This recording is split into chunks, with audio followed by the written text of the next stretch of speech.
ओम शांति। आज 21 मई 2022 दिन शनिवार की साकार मुरली।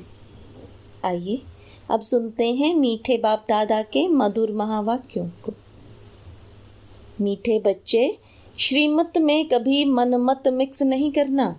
मनमत पर चलना माना अपनी तकदीर को लकीर लगाना।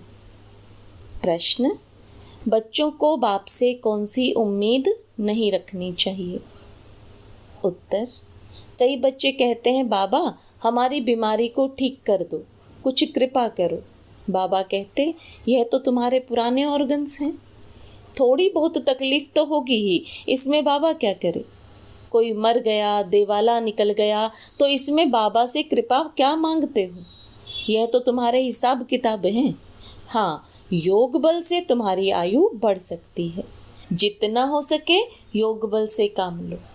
गीत: तूने रात गवाई सोए के, दिन गवाया खाए। हीरा जन्म अनमोल मिला, कौड़ी बदले खोए। ओम शांति। बच्चों को ओम का अर्थ तो बताया है। ऐसे नहीं ओम माना भगवान। ओम अर्थात अहम, अर्थात मैं कौन? मेरे यह ऑर्गन्स। बाप भी कहते हैं अहम आत्मा, परंतु मैं परम आत्मा हूँ, माना परमात्मा हूँ। वह है परम धाम निवासी, परम पिता परमात्मा। कहते हैं मैं इस शरीर का मालिक नहीं हूँ। मैं क्रिएटर, डायरेक्टर, एक्टर कैसे हूँ, यह समझने की बातें हैं। मैं स्वर्ग का रचयिता जरूर हूँ। स्वर्ग को रचकर कलयुग का विनाश जरूर कराना ही है। मैं करन करावनहार होने कारण मैं कराता हूँ। यह कौन कहते हैं? परम पिता परमात्मा। फिर कहते हैं मैं ब्रह्मांड का मालिक हूँ। ब्रह्मांड के मालिक तुम बच्चे भी हो, जब बाप के साथ रहते हो। उनको स्वीट होम भी कहते हैं। फिर जब सृष्टि रची जाती है तो पहले ब्राह्मण रचते हैं, जो फिर देवता बनते हैं। वह पूरे 84 जन्म लेते हैं। शिव बाबा एवर पूज्य है। आत्मा को तो पुनर्जन्म लेना ही है, बाकी 84 लाख तो हो नहीं सकते। बाप कहते हैं तुम अपने जन्मों को नहीं जानते, मैं बताता हूँ। 84 का चक्र कहा जाता है, 84 लाख का नहीं। इस चक्र को याद करने से तुम चक्रवर्ती राजा बनते हो। अब बाप कहते हैं माँ में कब याद करो, देह सहित देह के सभी संबंधों को भूल जाओ। अब तुम्हारा यह अंतिम जन्म है। जब तक यह बात बुद्धि में नहीं आई है तब तक समझेंगे नहीं। यह पुराना शरीर, पुरानी दुनिया है। यह देह तो खलास हो जानी है। कहावत भी है, आप मुए मर गई दुनिया। यह पुरुषार्थ का थोड़ा सा संगम का समय है। बच्चे पूछते हैं, बाबा यह ज्ञान कब तक चलेगा? जब तक भविष्य दैवी राजधानी स्थापन हो जाए तब तक सुनाते ही रहेंगे। इम्तिहान पूरा होगा, फिर ट्रांसफर होंगे नई दुनिया में। जब तक शरीर को कुछ न कुछ होता रहता है। ये शारीरिक रोग भी कर्म भोग हैं। बाबा का यह शरीर कितना प्रिय है, तो भी खांसी आदि होती है तो बाबा कहते हैं ये तुम्हारे ऑर्गन्स पुराने हो गए हैं, इसलिए तकलीफ होती है। इसमें बाबा मदद करे, यह उम्मीद नहीं रखनी चाहिए। देवाला निकला, बीमार हुआ, बाप कहेंगे यह तुम्हारा ही हिसाब किताब है। हाँ, फिर भी योग से आयु बढ़ेगी, तुमको ही फायदा है। अपनी मेहनत करो, कृपा नहीं मांगो। बाप की याद में कल्याण है। जितना हो सके योग बल से काम लो। गाते हैं ना, मुझे पलकों में छिपा लो। प्रिय चीज को नूरे रत्न प्राण प्यारी कहते हैं। यह बाप तो बहुत प्रिय है, परंतु है गुप्त, इसलिए लव पूरा ठहरता नहीं। नहीं तो उनके लिए लव ऐसा होना चाहिए जो बात मत पूछो। बच्चों को तो बाप पलकों में छिपा लेते हैं। पलकें कोई आंखें नहीं। ये तो बुद्धि में याद रखना है कि यह ज्ञान हमको कौन दे रहे हैं। मोस्ट बिलवेड निराकार बाप, जिसकी ही महिमा है पतित पावन ज्ञान का सागर, सुख का सागर। उनको फिर सर्वव्यापी कह देते हैं। तो फिर हर एक मनुष्य ज्ञान का सागर, सुख का सागर होना चाहिए, परंतु नहीं। हर आत्मा को अपना अविनाशी पाठ मिला हुआ है। यह है बहुत गुप्त बातें। पहले तो बाप का परिचय देना है। पारलौकिक बाप स्वर्ग की रचना रचते हैं। सतयुग सचखंड में देवी देवताओं का राज्य होता है। जो नई दुनिया बाप रचते हैं, कैसे रचते हैं सो तुम बच्चे जानते हो। कहते हैं मैं आता ही हूँ पतितों को पावन बनाने। तो पतित सृष्टि में आकर पावन बनाना पड़े ना। गाते भी हैं ब्रह्मा द्वारा स्थापना, तो उनके मुख द्वारा ज्ञान सुनाते और श्रेष्ठ कर्म सिखलाते हैं। बच्चों को कहते हैं मैं तुमको ऐसे कर्म सिखलाता हूँ जो वहाँ तुम्हारे कर्म विकर्म नहीं होंगे, क्योंकि वहाँ माया है ही नहीं। इसलिए तुम्हारे कर्म अकर्म बन जाते हैं। यहाँ माया है, इसलिए तुम्हारे कर्म विकर्म ही बनेंगे। माया के राज्य में जो कुछ करेंगे उल्टा ही करेंगे। अब बाप कहते हैं मेरे द्वारा तुम सब कुछ जान जाते हो। वह लोग साधना आदि करते हैं परमात्मा से मिलने के लिए, अनेक प्रकार के हठ योग आदि सिखलाते हैं। यहाँ तो बस एक बाप को याद करना है, मुख से शिव शिव भी नहीं कहना है। यह बुद्धि की यात्रा है।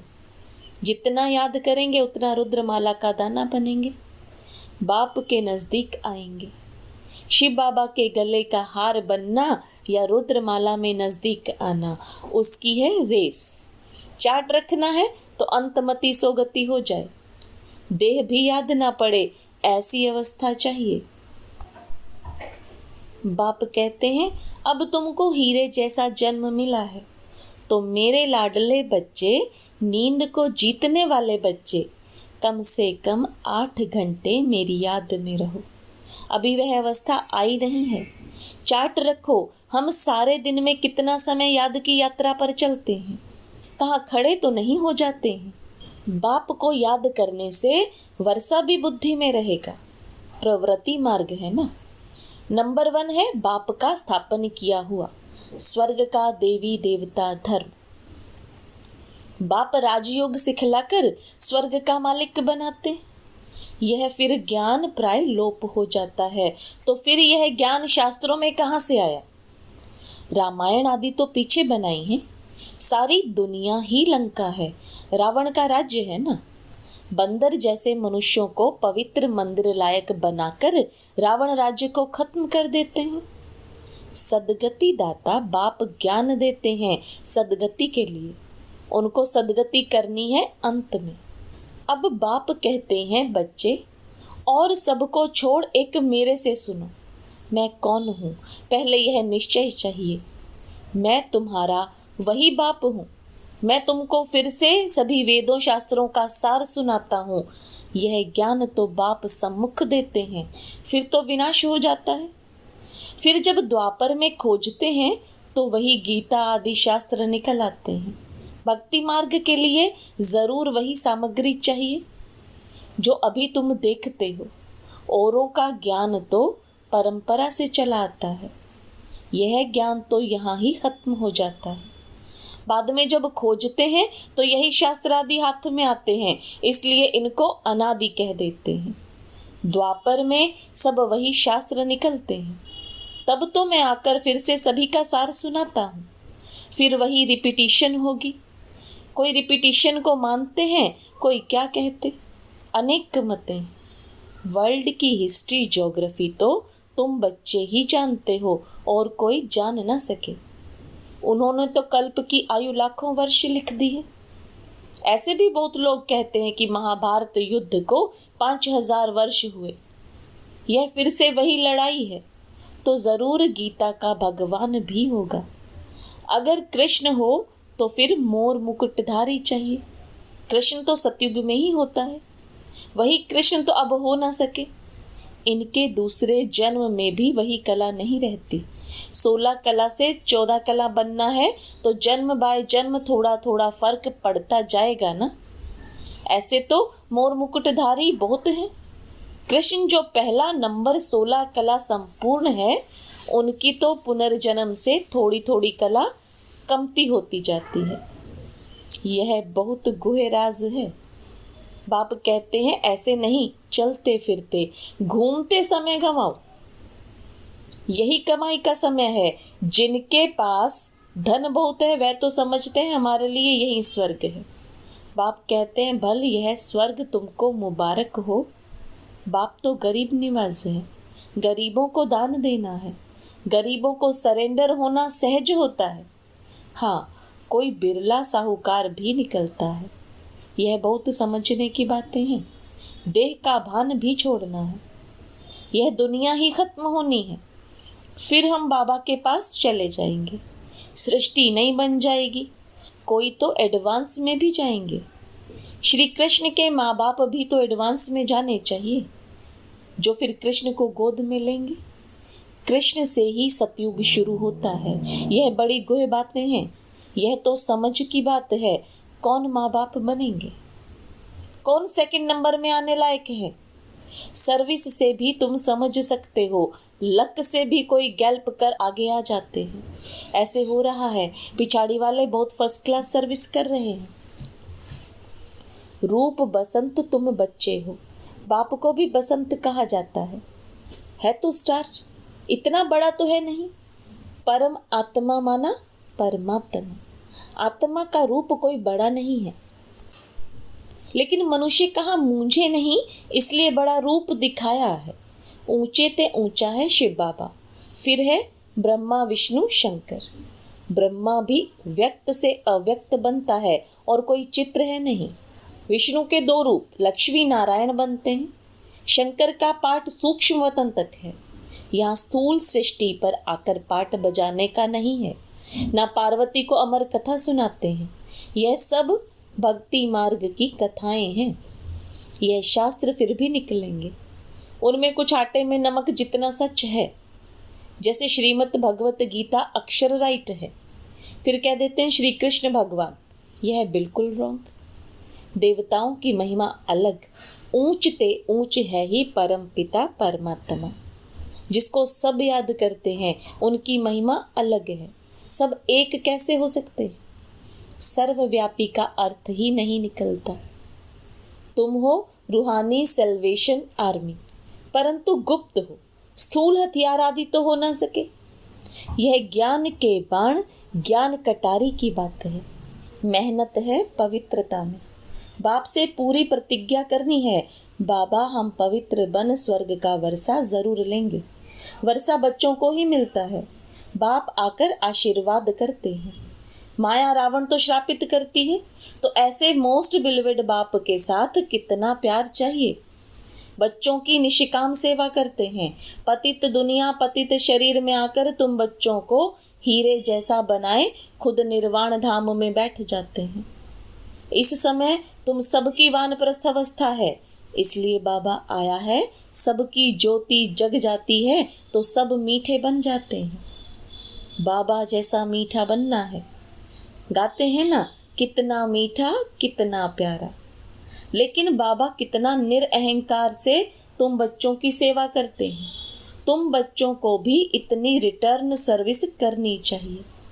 यह हॉस्पिटल कम यूनिवर्सिटी तो घर घर में होनी चाहिए।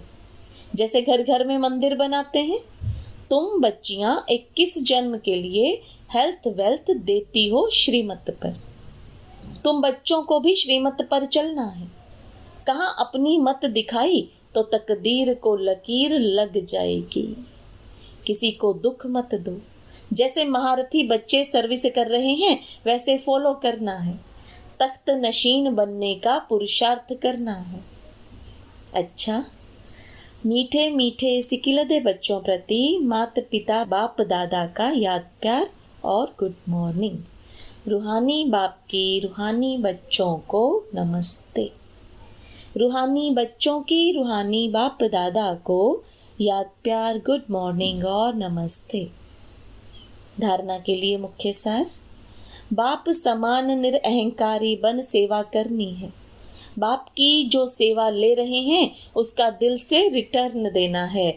बहुत मीठा बनना है। चलते फिरते अपना समय नहीं गंवाना है।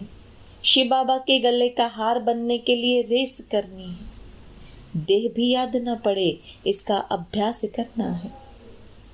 वरदान, ड्रामा के हर राज को जान, सदा खुश राजी रहने वाले नॉलेजफुल त्रिकालदर्शी भव।